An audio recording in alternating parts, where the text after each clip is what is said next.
that we are different from the Hindus in every possible aspect of life. If 1.3 million Indian army with all their wherewithal, if they cannot intimidate us and they cannot coerce us, these terrorists can subdue the armed forces of Pakistan.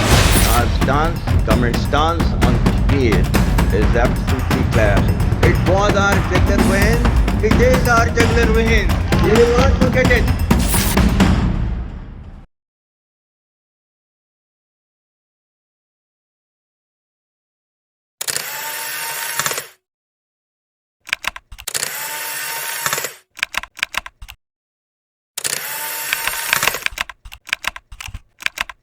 कायदे आजम मोहम्मद अली जिन्ना साहब को मरहूम हुए तकरीबन 75 साल हो गए हैं, लेकिन आज भी उनकी आइडियोलॉजी के जो जिन्न हैं, जो साए हैं, वो पाकिस्तान में घूमते ही रहते हैं और पाकिस्तान के खास तौर से आर्मी जनरलों के ऊपर ये अक्सर हावी होते हैं।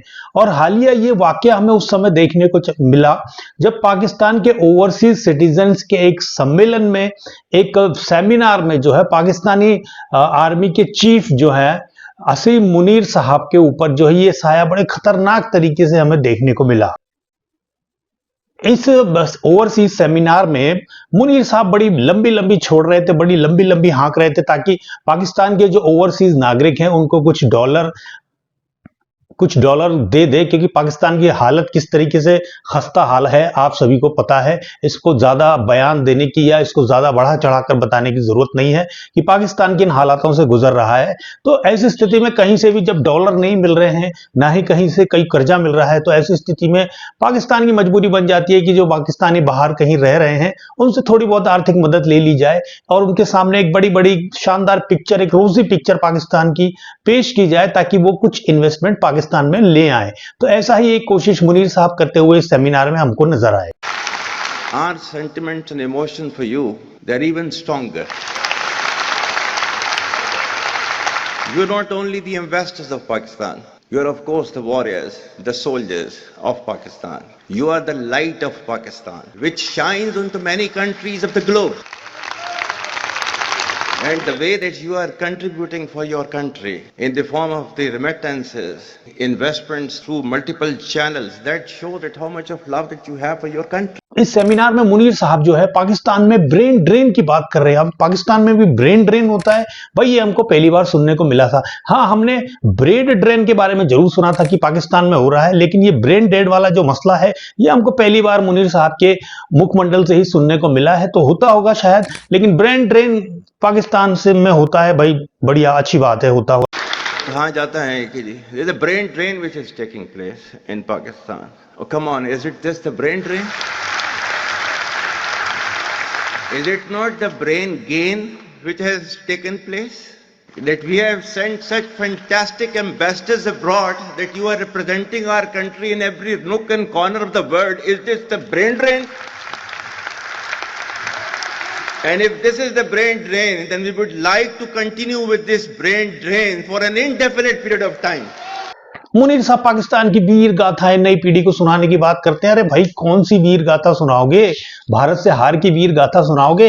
ये बताओगे कि भारत जैसा मुल्क उनके पड़ोस में बैठा है और वहीं से वो बने हैं, तो ये वीर गाथा सुनाने की बात शायद मुनीर साहब तो नहीं कह रहे होंगे। पता नहीं कौन सी जो है गाथा वो नई पीढ़ी को सुनाने की बात की कहानी अपने बच्चों को जो है आपने जरूर सुनानी है ताकि वो पाकिस्तान की कहानी ना भूलें। That we are different from the Hindus in every possible aspect of life. Our religion is different. Our customs are different. Our traditions are different. Our thoughts are different. Our ambitions are different. That was the foundation of the two-nation theory that was laid there. That we are two nations. We are not one nation. So because भाई, to nation theory बिल्कुल सही बात है। To nation theory के आधार पर ही भारत और पाकिस्तान का बंटवारा हुआ था, दो देश बने थे।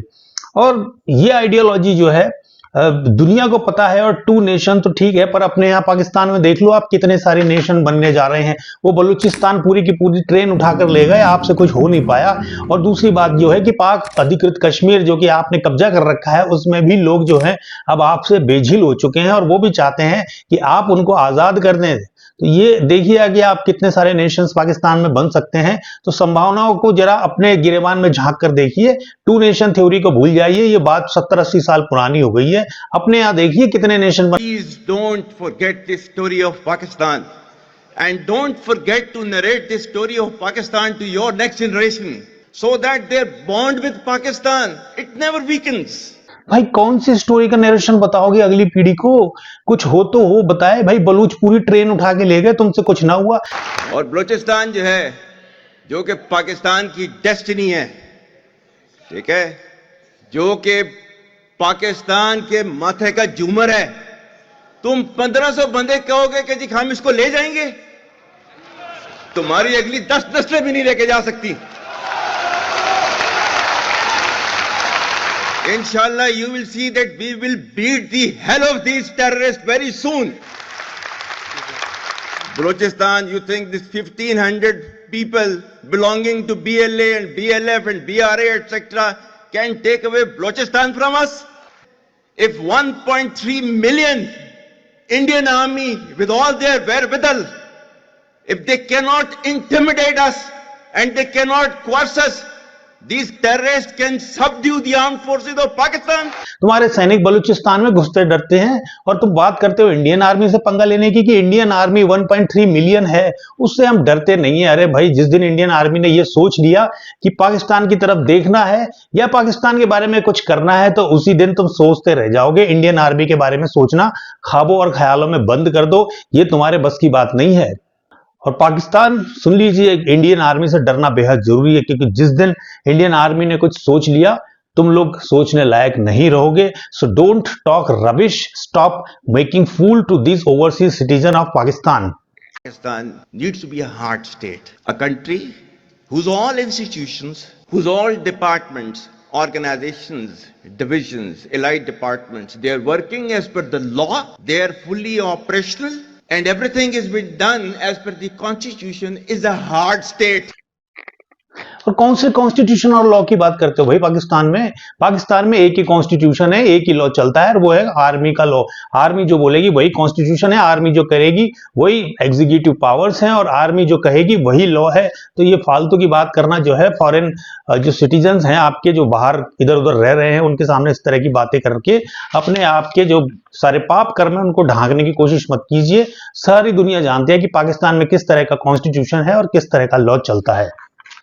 Our stance, government stance on Kashmir is absolutely clear. It was our jugular vein. It is our jugular vein. We will not forget it. And we will not leave our Kashmiri brethren in their heroic struggle, what they are waging against the Indian occupation. And we have fought 3 wars for Kashmir. To the Muslims of the Gaza also. Every kind of support that has been extended.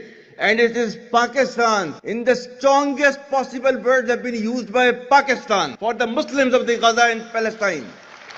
और कश्मीर को भाई जगुलर van बता दिया। भाई बिल्कुल सही बात है, तुम्हारे लिए जगुलर वैन होगी, और हो सकता है आने वाले समय में इसमें ब्लॉकेज आने वाला है, और इस ब्लॉकेज के बाद जो है आपको या तो ब्रेन स्ट्रोक होने वाला है या फिर ब्रेन हेमरेज होने वाला है, और पाक अधिकृत कश्मीर आपको आज नहीं तो कल खाली करके इंडिया को देना ही पड़ेगा, क्योंकि वो इंडिया का इंटीग्रल पार्ट है। और आप जबरन कब तक बैठे रहोगे? भाई दे दो। सारी मुसीबत की समस्या यही है, इसको सोल्व करो और अपने कुछ रोटी वोटी का इंतजाम करो। भारत से उलझने की जगह अपनी अर्थव्यवस्था पर ध्यान दो, अपने सिटीजन पे ध्यान दो।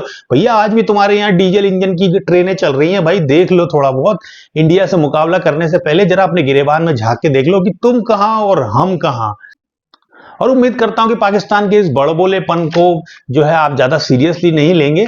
फिर भी एक आर्मी चीफ का एक स्टेटमेंट था, तो इस बात में सोचना थोड़ा सा बनता है। आखिर थोड़ी बहुत रिस्पेक्ट तो करनी पड़ेगी, चीफ आर्मी है।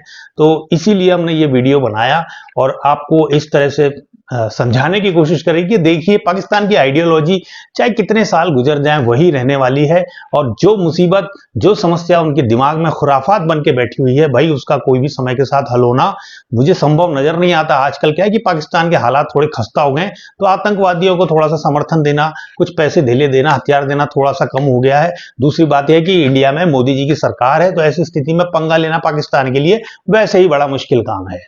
तो मिलते हैं किसी ऐसे ही अगले वीडियो में, बात करेंगे किसी नए विषय की। तब तक आपका समय शुभ हो।